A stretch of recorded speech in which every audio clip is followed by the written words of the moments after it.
தெற்கு தொகுதி வாக்காளர்களுக்கு எனது அன்பு கலந்த வணக்கங்கள். தேர்தல் நெருங்கிருச்சு.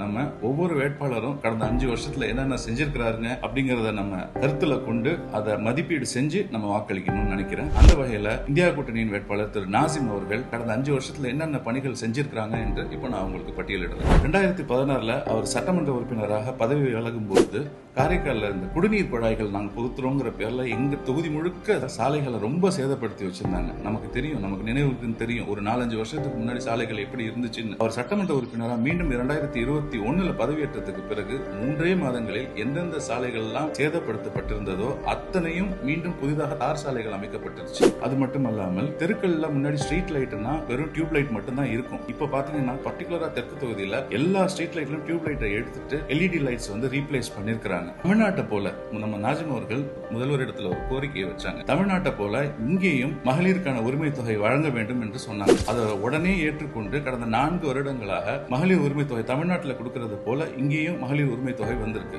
அதுல இன்னொரு விஷயமும் சொன்னாங்க, மஞ்சள் அட்டைதாரர்களையும் வசதி படைச்சவங்க, வசதி குறைவானவங்க இருக்கிறாங்க, அவங்களுக்கும் கொடுக்கணும். அதையும் முதல்வர் ஏற்று அடுத்த அறிவிப்பை செய்திருக்கிறார். விரைவில் அதுவும் நடைமுறைக்கு வரும் என்று நம்புகிறேன். அடுத்தது பாத்தீங்கன்னா முதியோர் பென்ஷன் சொல்ற அந்த தொகையை வந்து இன்னைக்கு அதிகப்படுத்தணும்னு சொல்லி கொடுத்தாங்க. அந்த அறிவிப்பு வந்து ஒரு முதல் இன்ஸ்டால்மெண்ட் என்று சொல்லக்கூடிய இது வந்துருச்சு. 2000 இருந்து 2500 உயர்த்தி கொடுத்திருக்கிறார். நாசிம் அவர்கள் சந்திச்ச சில சவால்களையும் நான் உங்ககிட்ட இந்த நேரத்தில் பகிர்ந்துக்கிறேன். நாசிம் அவர்களுடைய இன்னொரு கனவு என்னன்னா, பாண்டிச்சேரியில இருக்கிற மணக்குள விநாயகர் கோயிலுக்கு வெளியில இருக்கிற அந்த ஆர்ச் நுழைவு வாயில், அதே போல நம்ம ஊர்ல இருக்கிற பொய்யாதமூர்த்தி விநாயகர் ஆலயத்துக்கும் அது போன்ற ஒரு ஆர்ச் அமைக்கணும்னு சொல்லி ரொம்ப முயற்சி பண்ணி அது முழுமை அடைகிற நேரத்துல சில பேர் எண்ணம் தவறானவர்கள் அதை வந்து அது இல்லீகல் ஸ்ட்ரக்சர், அதை வந்து நம்ம வந்து அதை இடிக்கணும்னு சொல்லி ஆர்டர்லாம் வாங்கிட்டு வந்தாங்க. அது எதுக்குமே அவர் சலிக்கல. அவர் கலெக்டருக்கெல்லாம் போய் மனு கொடுத்தாங்க அதை இடிக்கணும் அப்படின்னு சொல்லிட்டு. என்னை தாண்டி அதை தொட்டு பாருங்கன்னு சொல்லி துணிவா நின்னார். இந்த துணிவு வேற எந்த சட்டமன்ற உறுப்பினருக்கும் எந்த வேட்பாளர்களுக்கும் இருக்குமா என்றால் அது மிகப்பெரிய ஒரு கேள்விக்குறி. அதே போல காரைக்கால் ஹிலூர் பள்ளியில் அந்த ஜனாசா என்று சொல்வார்கள், ஜனாசாவை தூக்கி கொண்டு செல்கிற பாதை வந்து ரொம்ப கேட்பாரற்று கிடந்தது, ரொம்ப குண்டும் குழியுமாக இருந்தது. அது அவங்களுடைய எம்எல்ஏ ஃபண்ட்ல அந்த இடத்துக்கு வந்து ஒரு அழகிய கற்கள், அந்த வண்ண கற்கள் அமைக்கணும்னு சொல்லி அந்த பணியை துவங்கினப்போ எம்எல்ஏ ஃபண்ட்ல வந்து ரிலீஜியஸ் இன்ஸ்டிடியூஷனுக்கு பண்ணக்கூடாது என்று ஒரு கூட்டம் வந்து